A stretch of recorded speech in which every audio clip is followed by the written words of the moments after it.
Trámites de registro de orden estatal para pequeños negocios. Buen día, jóvenes. Antes de comenzar, quiero hacerles una pregunta para incentivar la reflexión. ¿Alguno de ustedes ha pensado alguna vez en tener su propio negocio?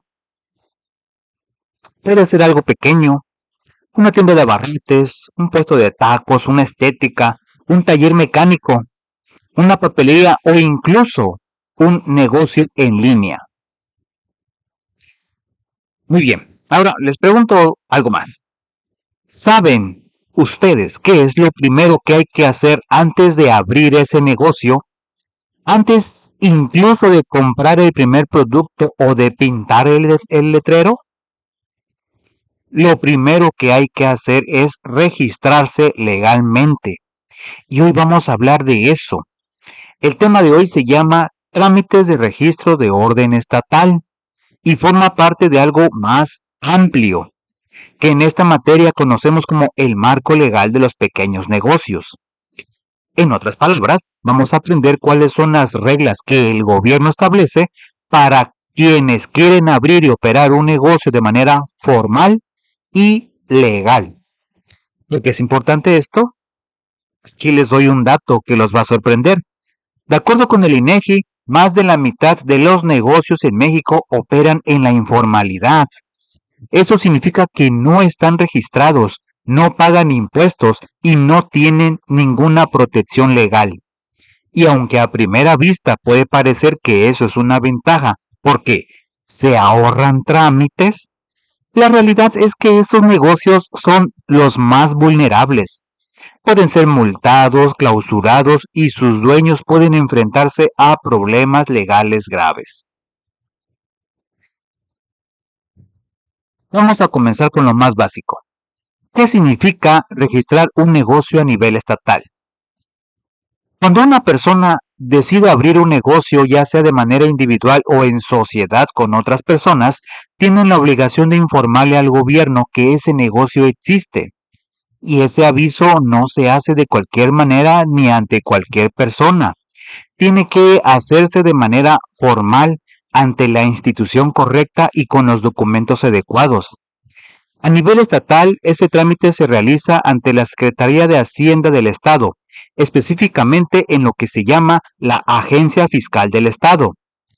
Esta obligación está establecida en el Código Fiscal del Estado de Sonora, que es el conjunto de leyes que regulan los impuestos y las obligaciones fiscales dentro del Estado. Ahora bien, ¿a quiénes se aplica esta obligación? Y aquí viene algo muy importante que quiero que memoricen bien. Aplica a toda persona física y moral. Vamos a detenernos un momento en esos dos conceptos porque van a seguir apareciendo a lo largo de todo el video. Una persona física es un individuo, una persona de carne y hueso, como ustedes, como yo, como su mamá o su papá. Cuando alguien abre un negocio por su cuenta, como un vendedor ambulante que decide formalizarse o alguien que pone una tienda en su casa, se registra como una persona física. Una persona moral, en cambio, es una organización o empresa formada por dos o más personas que se unen con un fin común, generalmente económico. Por ejemplo, cuando dos amigos deciden abrir una empresa de transporte y la registran con un nombre y una razón social, eso es una persona moral. Espero y haya quedado clara la diferencia. Persona física, un individuo. Persona moral, una empresa u organización. Bien, entonces, sin importar si eres persona física o persona moral, si abres un negocio en el Estado, estás obligado a registrarte ante la Agencia Fiscal del Estado. No es opcional, no es voluntario, esa es una obligación legal. Ahora vamos a profundizar un poco más. La ley es muy específica sobre quiénes deben registrarse y no se limita solo a quienes ganan dinero con su negocio. La obligación aplica para toda persona física o moral que tenga el deber de pagar, retener o recaudar impuestos. ¿Qué significa cada una de estas palabras? Vamos por partes. Pagar impuestos es lo más conocido. Cuando un negocio genera ganancias, una parte de esas ganancias debe entregarse al gobierno en forma de impuestos. Así funciona en prácticamente todos los países del mundo. Retener impuestos es algo diferente y muy interesante. Imaginen que ustedes son los dueños de una pequeña empresa y contratan a un empleado al que le pagan cada quincena. El gobierno les dice, oye, cuando le pagues a tu empleado, descuéntale una parte de su salario y entrégamela a mí.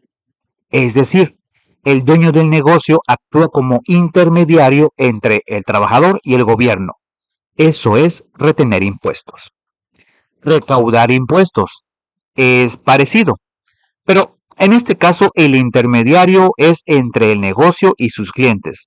Por ejemplo, cuando van a una tienda y el ticket dice IVA incluido, ese impuesto lo cobró el negocio de parte del cliente y tiene la obligación de entregárselo al gobierno. Eso es recaudar. ¿Se dan cuenta de que el dueño de un negocio tiene varias responsabilidades al mismo tiempo? No solo trabaja para sí mismo, también cumple una función importante dentro del sistema económico del país. Es una responsabilidad grande, sí, pero completamente manejable si se conoce bien las reglas. Y para poder cumplir con todas esas responsabilidades de manera formal, lo primero que hay que hacer es solicitar la inscripción en el Registro Estatal de Contribuyentes de la Secretaría de Hacienda y proporcionar la información necesaria sobre la identidad del negocio, su domicilio y su situación fiscal en general. ¿Qué información hay que proporcionar al registrarse? Muy bien, ya sabemos que hay que registrarse y ante quién. Ahora la pregunta es, ¿qué información hay que llevar? La ley señala que al solicitar el registro, la persona debe proporcionar tres tipos de información básica. El primero es la identidad. Esto significa dar el nombre completo si es persona física o la razón social si es persona moral. También se incluye el RFC, que es el Registro Federal de Contribuyentes, que se tramita ante el SAT, el Servicio de Administración Tributaria, que es la autoridad fiscal a nivel federal. El segundo es el domicilio, es decir, la dirección exacta donde se va a operar el negocio. Esto es importante porque las autoridades necesitan saber dónde está ubicado el negocio para poder verificar que efectivamente existe y para enviar notificaciones oficiales cuando sea necesario. El tercero es la situación fiscal en general. Esto incluye información sobre el tipo de actividad económica que realiza el negocio, qué clase de ingresos recibe, si tiene empleados, qué tipo de productos o servicios ofrece, entre muchos otros aspectos. ¿Les parece complicado esto? En realidad no lo es tanto. La mayor parte de esa información la tiene cualquier persona que esté abriendo un negocio. La clave está en tenerla organizada antes de acudir a la agencia fiscal. Piénselo como cuando van a tramitar su credencial del INE o su acta de nacimiento. Llevan sus documentos, los entregan, llenan su formulario y listo. El registro del negocio funciona de manera muy similar, solo que con información específica sobre la actividad comercial. El impuesto del 2% sobre nómina. Ahora llegamos a uno de los puntos más importantes del video, y quiero que estén atentos porque es un tema que muchos no conocen cuando empiezan a emprender y esto les genera muchos problemas más adelante. Una de las obligaciones que adquiere el contribuyente al registrarse a nivel estatal es el llamado impuesto sobre remuneración del trabajo personal, que en términos más sencillos se conoce como el impuesto del 2% sobre nómina. ¿Qué es la nómina? La nómina es la lista de todos los pagos que un patrón le hace a sus trabajadores, sueldos, salarios, bonos, compensaciones, todo lo que se les pague por su trabajo. Sobre ese total, el dueño del negocio debe pagar al Estado el 2%. Vamos con un ejemplo muy concreto para que quede claro. Imaginen que uno de ustedes termina el bachillerato y ahorra un poco de dinero y decide abrir una pequeña tortillería aquí, en su localidad. Les va bien, el negocio crece y deciden contratar a una persona para que le ayude a atender. Le paga a esa persona 7,000 pesos al mes. Bien, por ese pago, usted como dueño del negocio tiene la obligación de calcular el 2% de esos 7,000 pesos, que son 140 pesos, y pagarlos al Estado como impuesto sobre nómina. ¿A quién aplica este impuesto? A cualquier persona, física o moral, que realice pagos en dinero o en especie como remuneración del trabajo personal. Dicho de manera todavía más sencilla, a todo patrón que le pague a alguien por trabajar para él. Y aquí viene algo muy importante. ¿Cuándo nace esta obligación? No cuando el negocio lleva años abierto, no cuando ya tiene muchos empleados. La obligación nace desde el momento en que se contrata a uno o más trabajadores. Con un solo empleado ya existe la obligación de pagar este impuesto. Y hay una regla más que deben recordar. ¿Cuándo se paga? El impuesto se calcula sobre el monto total de las remuneraciones pagadas durante un mes completo y debe pagarse dentro de los 20 días siguientes al mes en que se causó. Esto significa que si en enero le pagué a mi empleado su sueldo, tengo hasta el 20 de febrero para pagar ese 2% al Estado. ¿Por qué existe este impuesto? Porque es uno de los mecanismos que tiene el gobierno estatal para financiar servicios públicos como la salud, la educación, la seguridad y la infraestructura que benefician a toda la población, incluyendo a los propios trabajadores y a sus familias. La conexión con el Infonavit y las obligaciones fiscales federales. Hasta aquí hemos hablado de todos los trámites a nivel estatal. Pero quiero que sepan que las obligaciones de un patrón no se limitan a lo que hemos visto. A nivel federal existe otra institución muy importante que también forma parte del marco legal de los pequeños negocios, el Infonavit. ¿Han escuchado esa palabra?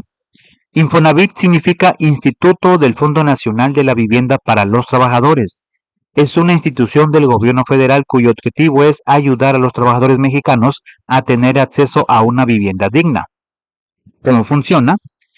Cada bimestre, es decir, cada 2 meses, todo patrón que tenga empleados está obligado por ley a aportar al Infonavit el equivalente al 5% del salario de cada uno de sus trabajadores.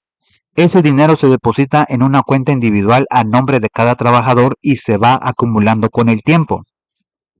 Cuando el trabajador reúne cierta cantidad de puntos y cumple ciertos requisitos, puede usar ese fondo para solicitar un crédito y comprar, construir, reparar o mejorar su casa. Retomando el ejemplo de la tortillería. Si le pago a mi empleado 7,000 pesos al mes, tengo la obligación de reportar al Infonavit el 5% de ese salario, que son 350 pesos bimestrales. Ese dinero no sale del bolsillo del trabajador, sino del bolsillo del patrón. Es una aportación adicional que la ley obliga a hacer como parte de las prestaciones sociales del empleado.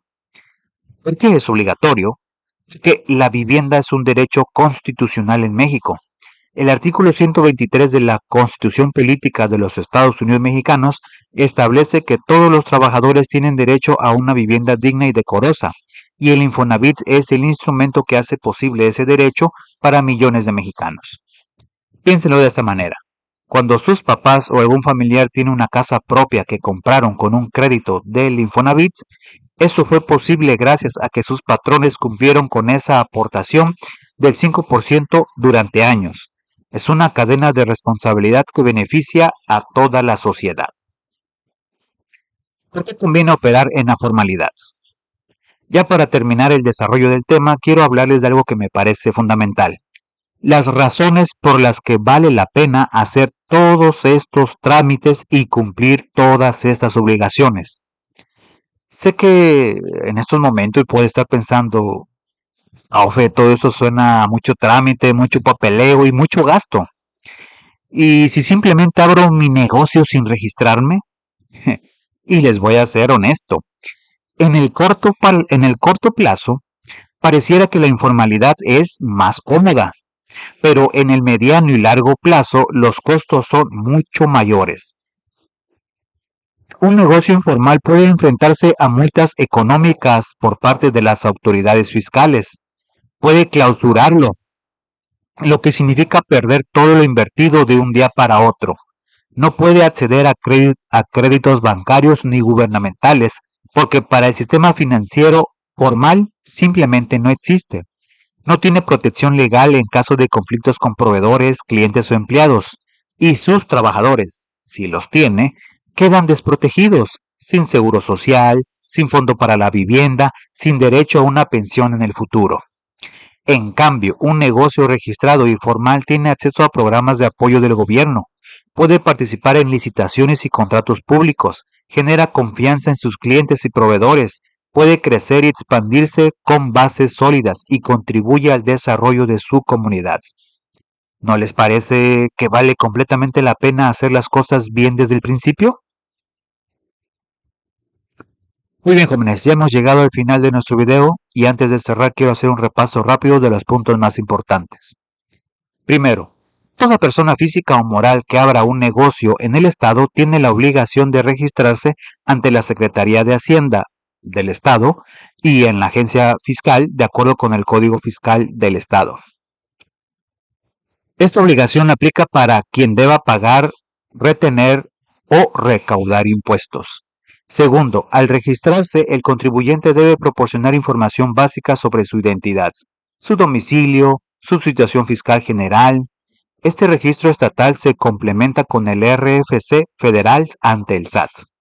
Tercero, una de las obligaciones más importantes a nivel estatal es el impuesto del 2% sobre nómina, que nace desde el momento en que se contrata al primer trabajador y debe pagarse dentro de los primeros 20 días del mes siguiente al que se causó. Cuarto, a nivel federal, todo patrón también está obligado a aportar el 5% del salario de sus trabajadores al Infonavit, garantizando así el derecho constitucional a la vivienda de quienes trabajan para él. Y quinto, y quizás el más importante, la formalidad no es un obstáculo para emprender. Al contrario, es la base sobre la que se construyen los negocios que perduran, que crecen y que contribuyen positivamente a sus comunidades. Muchos de ustedes viven en comunidades donde el pequeño negocio familiar es parte de la vida de todos los días. Sus padres, sus tíos, sus vecinos seguramente tienen o han tenido algún emprendimiento. El conocimiento que hoy llevan a casa puede hacer una diferencia real en esas familias y en la comunidad. Ser emprendedor en México no es sencillo, pero quien conoce las reglas del juego tiene una ventaja enorme sobre quien las ignora. Y hoy, jóvenes, ustedes ya saben un poco más. Lo dejo con una frase. No basta con tener una buena idea, hay que construirla sobre bases sólidas. Quien conoce sus obligaciones no las ve como una carga, sino como el primer paso hacia un negocio que sí funciona de verdad. Muy bien, jóvenes, eso es todo por este video.